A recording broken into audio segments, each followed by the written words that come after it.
People do not become attached to kindness. They become attached to what they cannot predict.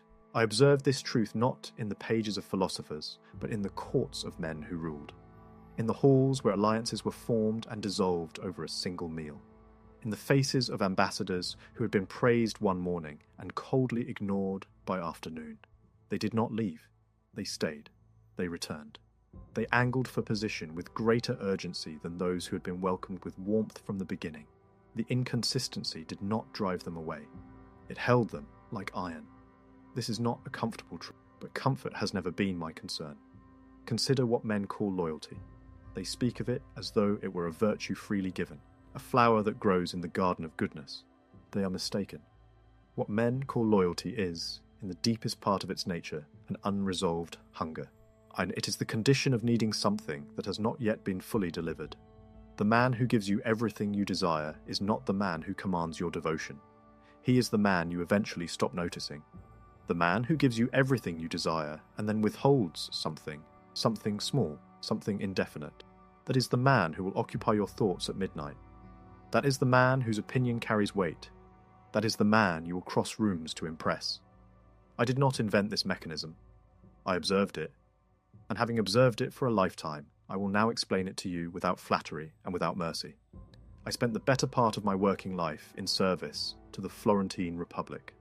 I negotiated on behalf of governments. I sat across from men of war, men of faith, and men of inherited power, withheld, and I watched how influence was constructed, not through argument, not through generosity, not through the consistent display of goodwill. Influence was constructed through something far more uncomfortable, the management of uncertainty. The man who could be read entirely held no power. The man who remained partially unreadable, whose approval you could not be certain of, whose next move you could not calculate. That man commanded the room without raising his voice. Cesare Borgia taught me this, though he would not have named it so plainly. He was a man who could bestow extraordinary warmth, and then withdraw it without explanation. Generals who served him loyally still did not know, on any given morning, whether they stood in favour or were quietly being replaced. This was not accident, it was construction. And because of it, they worked not at the pace of the comfortable, but at the pace of the uncertain. The uncertain man does not rest. He cannot afford to. He must prove himself continuously, not because the ruler has demanded it, but because the ruler has never made his satisfaction clear enough to make proof feel unnecessary. I returned from exile at Sant'Andrea in Percasina, having lost everything: my office, my standing, my income, my proximity to power. What did not leave me was the understanding of what had kept those near power reaching for more of it. And what I understood, in the silence of that countryside, was this: men do not bond to certainty. Men bond to the chase. Certainty kills the chase. And without the chase, affection becomes routine. Routine becomes invisible. Invisible becomes forgotten. And let me state the law plainly. Consistent reward dulls the appetite. Inconsistent reward inflames it. This is not philosophy. This is the mechanics of the human mind, observed across courts, across battlefields, across marriages, across friendships, and across the quiet corridors of every institution where men compete for position. It does not change with century or geography. Human nature does not negotiate its own constitution. It simply operates. And the man who understands how it operates may use that operation rather than be used by it. The mind of a man was not constructed for peace. It was constructed for pursuit. When you study the movements of those who hold power over others, you will find that they do not hold it through sustained generosity. And they hold it through a pattern of reward and silence that the human mind cannot leave alone. They give a man praise every time he performs well, and soon the praise means nothing. It has become expected. Expected things carry no weight. Expected things are not cherished. They are simply received, like rain in a land where it never stops raining. But give that same man praise 3 times, then silence on the 4th occasion, and watch what happens. He will wonder what he did wrong. He will replay his actions. He will work harder on the 5th occasion, not because you demanded it, but because he is attempting to recover a certainty that was never truly his to begin with. You have made your approval into a variable. and variables are the instruments of obsession. I studied the patterns of men who were irresistible to courts, not in the sense of physical appeal, though that played its role, but irresistible in the political sense. The men whom other men returned to, the men whose invitations were always accepted, whose counsel was always sought, whose absence from a gathering was felt as a diminishment of the gathering itself. These men shared a quality that, on the surface, appeared to be temperament. They seemed simply to be complicated people, difficult to read, moody perhaps, absorbed in matters beyond the social sphere. But it was not temperament, it was architecture. They had constructed, whether consciously or by instinct, a pattern of presence and absence, warmth and withdrawal, that the people around them could not decode. They did not give their approval freely. They let it be felt, so then withheld it, then offered it again at unpredictable intervals. And the men around them, powerful men in their own right, adapted their behaviour in constant anticipation of that approval, without a decree, without a threat, without any demand being made whatsoever. This is the silent machinery of attraction. Understand that the human mind is a pattern-seeking instrument. It was made to find rhythm, to detect repetition, to build predictions. When you are consistent, entirely predictable, always available, always warm, always responsive, the mind of the person receiving this consistency performs a quiet calculation. It determines that you are a known quantity. Known quantities require no mental investment. They are filed away under the category of reliable things. Like the rising of the sun, I like the behaviour of a trusted servant, and then, largely forgotten as an object of attention. But when you introduce inconsistency, not cruelty, not rejection, but genuine unpredictability, the mind cannot file you away. You remain open, unsolved. The mind does not like unsolved things. It returns to them. It works on them during idle moments. It brings them back at inconvenient times. You have become, without ever saying so, the object of preoccupation. And preoccupation, when it is not born of fear, is the raw material of devotion. In the courts I served, I watched this play out in negotiations between republics and foreign princes. The prince who made his terms entirely clear from the beginning, transparent about his interests, his limits, his desires, was not respected. He was managed. The diplomats who faced him knew exactly how far to push, exactly what to offer, exactly when to withdraw. He had given them the map of himself, and they navigated it at their leisure.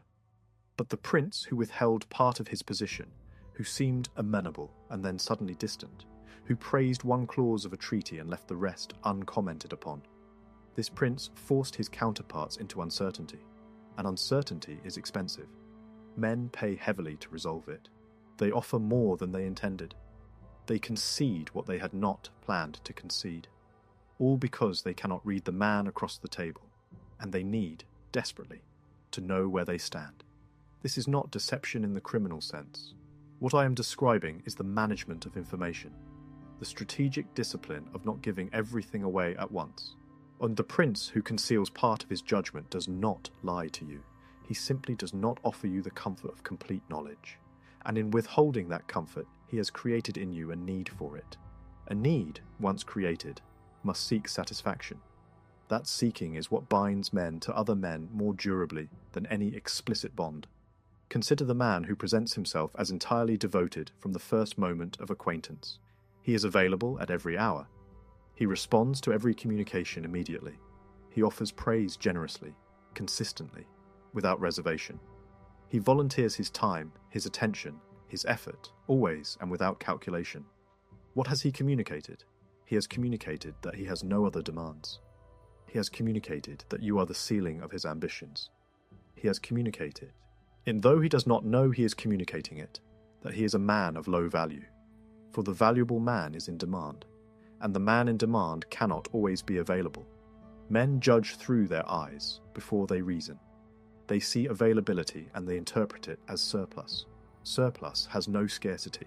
Scarcity has no value. The man who is always there is not prized. He is assumed. And what is assumed is eventually taken for granted. And what is taken for granted is eventually used without appreciation. And what is used without appreciation is eventually discarded when something less available arrives and makes the comfortable option feel dull by comparison. The deeply uncomfortable truth is this: devotion, in its most enduring form, is not inspired by those who give the most. It is inspired by those who give enough to create a taste, and then withhold enough to sustain a hunger. The hunger is the mechanism. Without the hunger, there is no devotion. There is only transaction. I watch this among princes in their dealings with their own courts.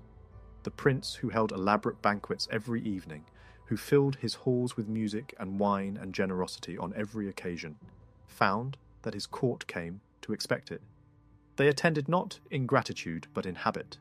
Their presence was not a sign of loyalty. It was a sign of appetite. They were there for the feast, not for the man giving it. When crisis came, and crisis always comes, those courtiers did not rally to the prince. They waited to see which direction the wind would blow and aligned themselves accordingly. The banquets had purchased attendance.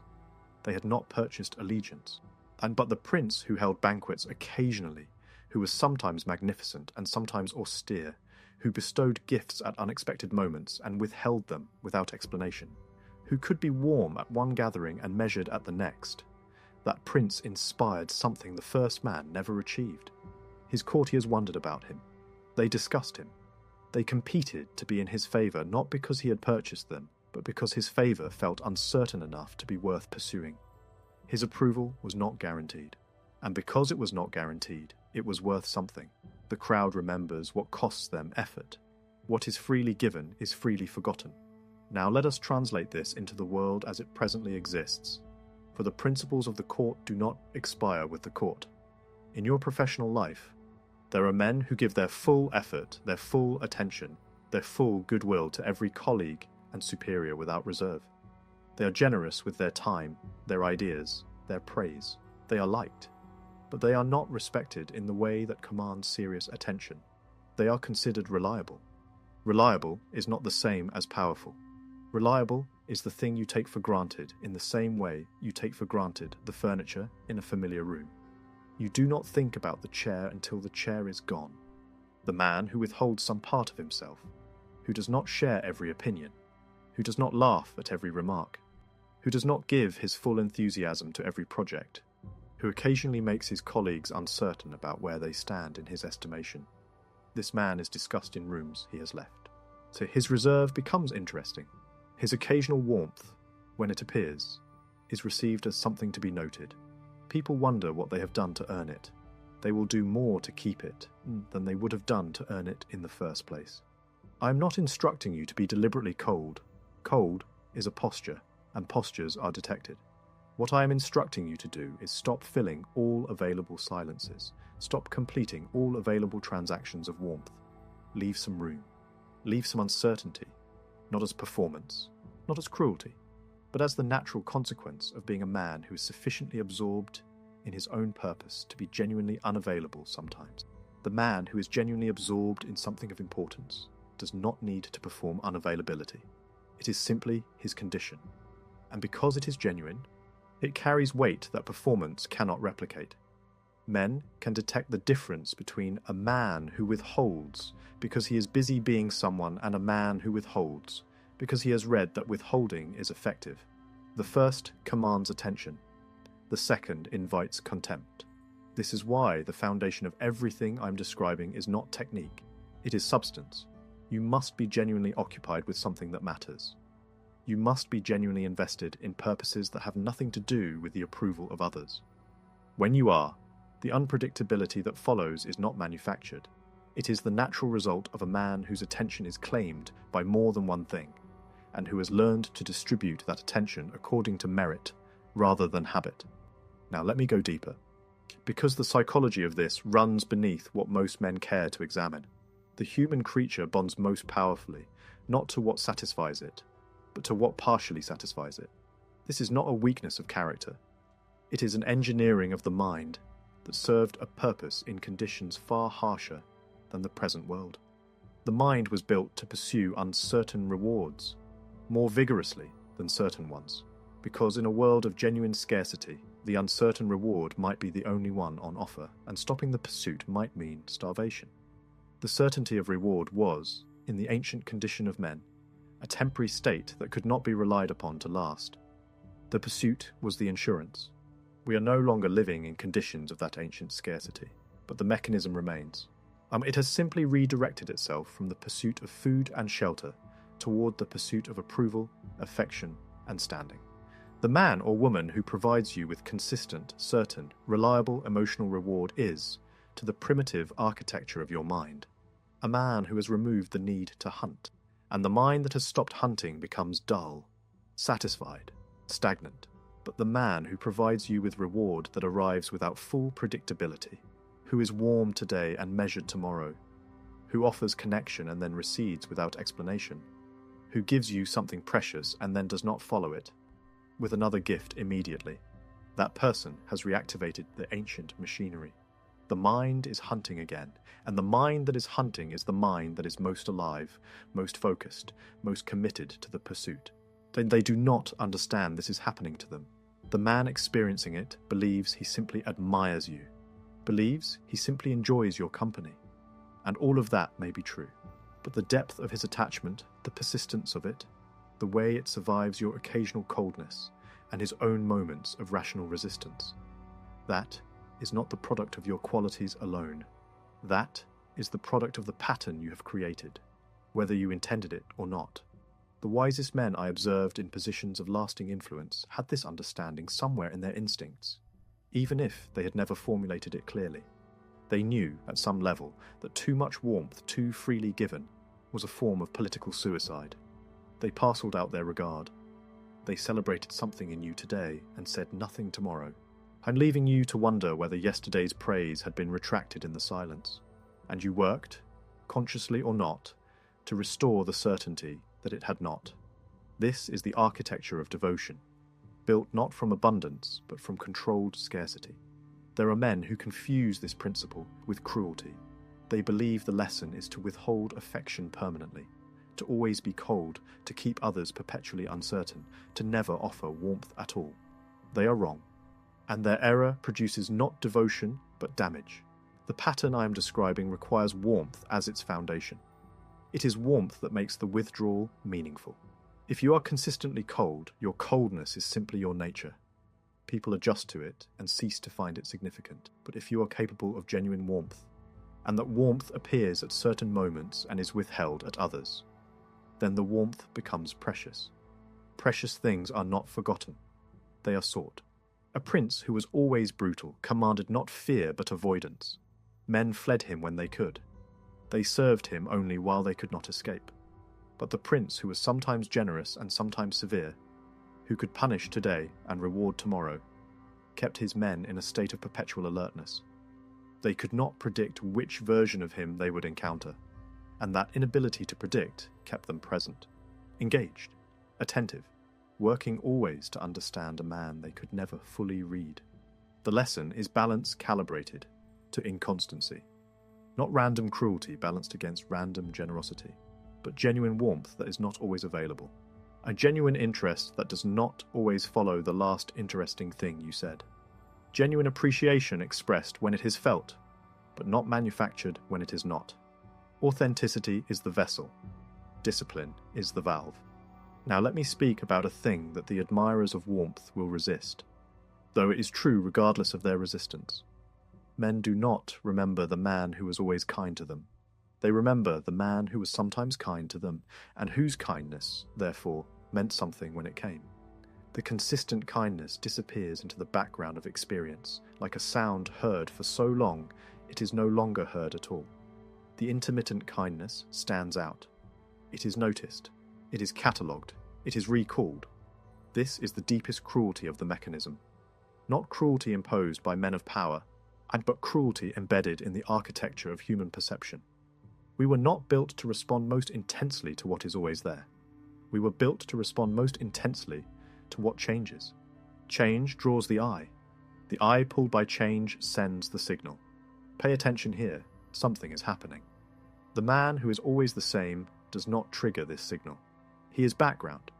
The man who varies, who is here today and distant tomorrow, who is expansive this week and reserved the next, triggers it repeatedly. Each variation invites the eye back. Each invitation back is a moment of renewed attention. And attention, in the economy of influence, is the fundamental currency. You do not need to be the most skilled man in the room. You do not need to be the most powerful. You do not need to be the wealthiest or the most celebrated. And you need to be the man whose next move cannot be fully predicted. The man whose attention, when it rests on you, feels chosen rather than distributed. The man who, when he leaves the gathering, leaves questions behind him that were not there when he arrived. Questions bind people to the person who prompted them. I learned in Florentine politics that the most dangerous man is not the man you understand. It is the man you almost understand. The man you have nearly figured out, but not quite.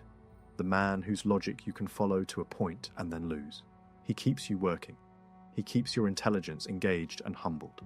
He keeps you slightly off balance, not so off balance that you retreat, but just enough that you cannot afford to stop paying attention. That slight imbalance is the instrument of sustained attachment. Oh, too much imbalance and men retreat in self-defense. Too little and men grow comfortable, which is to say, inattentive.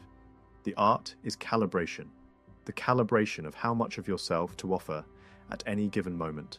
Not the performance of withholding, but the genuine discipline of knowing that you do not owe anyone your full interior at all times, and that the interior you retain is not a betrayal of relationship. It is a protection of it. For when there is nothing left to discover, the relationship has reached its ceiling. And a relationship that has reached its ceiling has nowhere to go but down. Keep space in yourself that others have not yet entered. Keep a room they have not yet seen. Not as a strategy, but as a consequence of being a man with more in him than any single conversation can exhaust. And the room exists because you are not empty. And because it exists, the people who sense it will keep returning to find the door. There is a particular kind of man I have observed who gives himself entirely, all at once, and then stands confused as to why those around him seem to value him less with each passing month. He is generous beyond reason. He is available beyond usefulness. He has made himself a resource so accessible that scarcity no longer applies to him, and without scarcity, he has placed himself outside the mechanism that creates value. Men value what they might lose. They do not value what cannot be lost, because it is always there. This man will not be abandoned. He will be used. There is a distinction. Abandonment implies the person once held meaning. Use implies they were always furniture. The perpetually available man becomes the chair, and you do not miss the chair when it is in the room. You miss it when it is gone. Do not make yourself a chair. Make yourself a presence that is sometimes open and sometimes not, whose depth you control absolutely. Florence taught me this through loss. Exile refined it. The years at Sant'Andrea, when I was discarded and forgotten by the very men I had served, taught me what I could not have learned in proximity to power. That the man who had made himself entirely available to a republic, who had given his full loyalty and his full mind without strategic reservation, was the first man the republic could afford to discard. He had given everything. There was nothing more to extract. In the man who maintains a small reserve, who is never quite exhausted as a source, is the man too expensive to discard. Hold something back, not in bitterness, not in calculation, but in the plain understanding that the man who gives everything is the man who has nothing left to offer, and nothing left to offer is the beginning of irrelevance. You may wish this were not the nature of men. Wish differently. The nature of men does not change to accommodate your preferences. What you may do is understand it well enough to work within it rather than against it. Give your warmth, then let it recede. Give your attention, then let it rest elsewhere. Give your praise, then let your silence speak. Return to warmth when it is genuine. Return to attention when it is deserved. Return to praise when it has been earned afresh. The interval between the giving is where the attachment forms. The interval is not emptiness. It is the space in which the other person begins to want what they have tasted. That wanting is not a burden you have imposed. It is a mechanism of the mind you have simply not suppressed. Most men suppress it by giving too much. They drown the mechanism before it can operate. You will not drown it. You will let it breathe, and it will bind people to you more completely than any declaration of loyalty, any contract of friendship, any explicit promise of devotion could ever achieve. Because the bindings built of unresolved desire are the bindings that time does not erode. Remember this. The man who can be entirely known is the man who can be entirely filed away, and what is filed away is never reached for. It keeps something in you that has not yet been spoken. Keeps something in you that the room has not yet seen.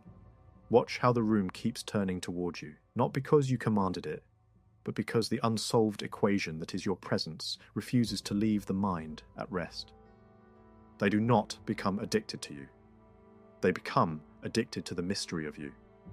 And a mystery that is never fully solved is a mystery that is never fully left behind.